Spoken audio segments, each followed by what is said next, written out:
Hey everyone, welcome back to the channel. Today we're looking back at a ride that I took in Amsterdam, the capital of the Netherlands. Amsterdam is a picturesque city built on centuries of history, renowned for its unique architecture and beautiful canals. Today we'll start exploring the city by bike. Let's check it out. I stayed in the Crown Plaza Amsterdam South during my time in the Netherlands. It was a great location in local neighborhoods and within a few miles of many great locations to discover. And there were so many great food options as well, whether it was in the local neighborhoods or in the historic district. That just made my stay even better. Alright, so we're heading out. We're interested. We're gonna hop on our first bike trail in Amsterdam. Very excited.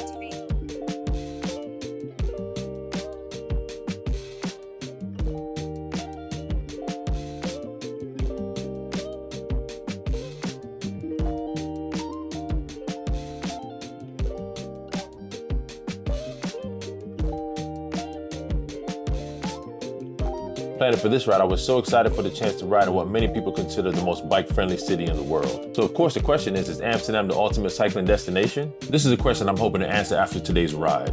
The Netherlands is consistently recognized as the global leader and benchmark for cycling infrastructure. It's a country that views the bicycle first and foremost as transportation, not recreation, boasting more bikes than people and tens of thousands of kilometers of dedicated cycle paths. And although we know Amsterdam is a very bike-friendly city, it wasn't always this way. History tells us something a little bit different. The golden age of cycling actually peaked across Europe in the early 20th century. However, after World War II, countries like Germany and Belgium and even the Netherlands themselves aggressively began pushing for automotive infrastructure, prioritizing cars and often dismantling existing cycling facilities. The Netherlands was unique because they underwent a massive reversal starting in the 1970s. Driven by powerful social and political movements, the Dutch government began a decades-long commitment to building safe, protected, and coherent cycling. This successful Dutch model is now the blueprint for other countries, as they try to reclaim urban space and shift their own policies towards sustainable bike-first transport.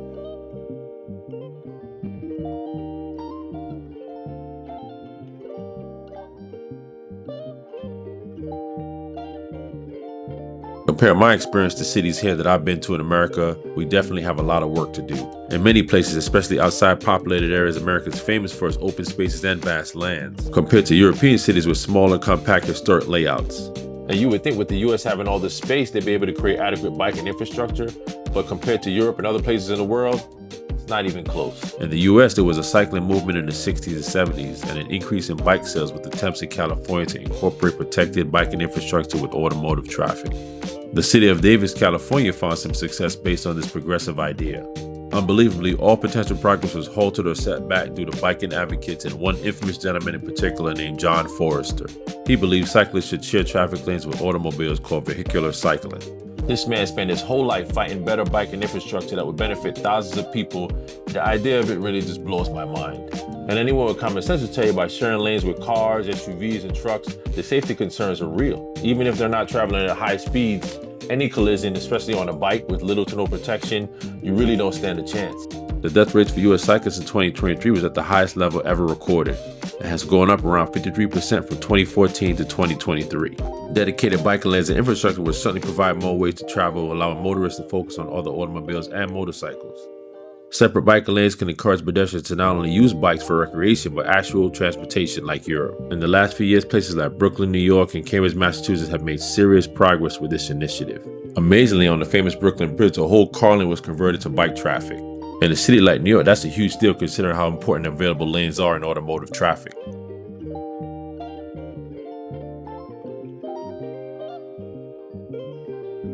Stopping in Museum Square, we're surrounded by some of the country's most famous cultural institutions, including the Van Gogh Museum, the Rijksmuseum, and the Stedelijk Museum. The Van Gogh Museum features the largest collection of Vincent van Gogh paintings alongside drawings and letters. The Rijksmuseum is a national museum of the Netherlands that is dedicated to Dutch arts and history spanning over 800 years. It is most famous for its collection of masterpieces from the Dutch Golden Age, including iconic paintings like Rembrandt's The Night Watch and Johannes Vermeer's The Milkmaid. This beautiful Gothic Revival building houses about 8,000 objects, making it the largest art museum in the country.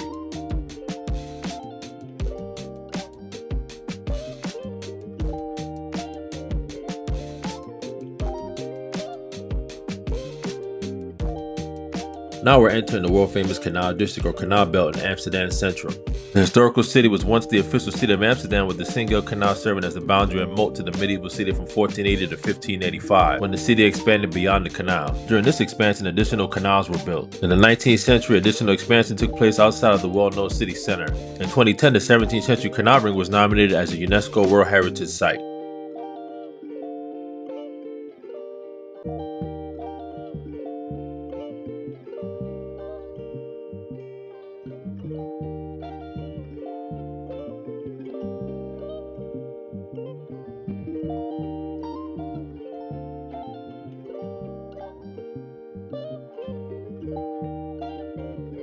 Here on the right, we have the Anne Frank house. Born in Germany, Anne Frank and her family fled to Amsterdam to escape Nazi persecution. During the Nazi occupation, Anne and her family lived in hiding in a secret annex behind her father's office. During the 2 years in confinement, Anne documented her thoughts, fears, and hopes in a diary, transforming from a playful girl into a thoughtful writer. Tragically, the hiding place was discovered, and Anne died in a concentration camp just weeks before it was liberated. Her father, Otto Frank, the only survivor of the annex, published her diary, which now stands as a reminder of the enduring human spirit in the face of insurmountable odds.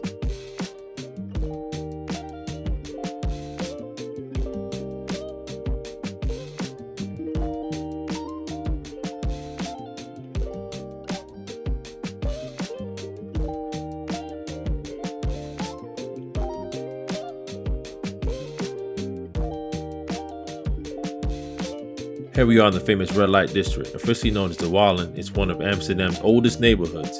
It's not just a commercial zone, it's a hub of medieval architecture centered around the city's oldest building, the Old Kerk. The district is known for having adult entertainment services and the sale of cannabis, which are both conducted under strict legal regulation. Amsterdam's long-standing culture of tolerance and governance made the Red Light District globally recognized and a popular destination for tourists from all over the world.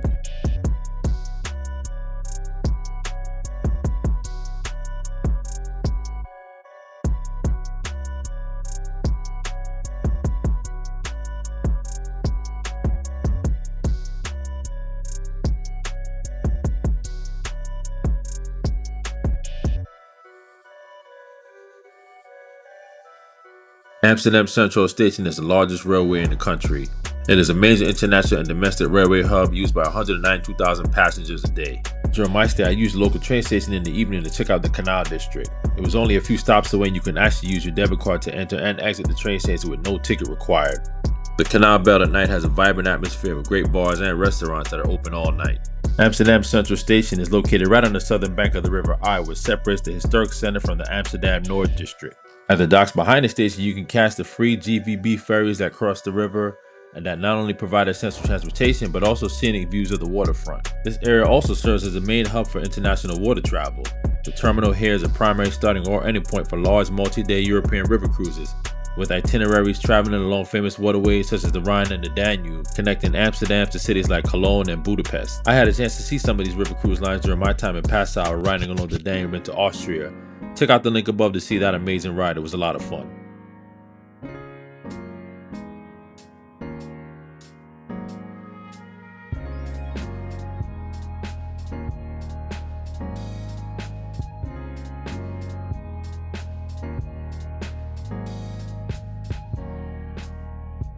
During the ride, as I was taking everything in, I tried my best to process how well Amsterdam's transportation system really is. And it was really amazing to see. You have these cars, you have these bikes, you have the tram, you have the train.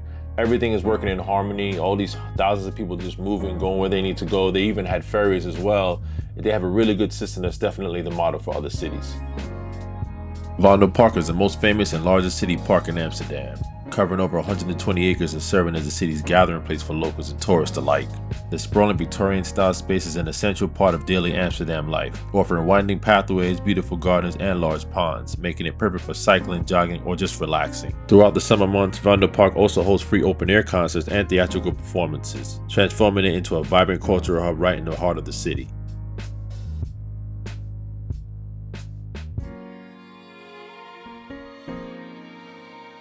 Another great attraction during my time here was the Heineken Experience. It's an interactive tour of one of the world's most iconic beers. Located in Heineken's original historic brewery, this tour guides visitors through the company's heritage and brewing process from the initial ingredients to the fermentation tanks. Now, I'm not a big beer drinker, but it was really neat to see how things work behind the scenes in such a historic location. The tour ends in the World Bar, where guests learn the proper way to taste and pour perfectly chilled Heineken.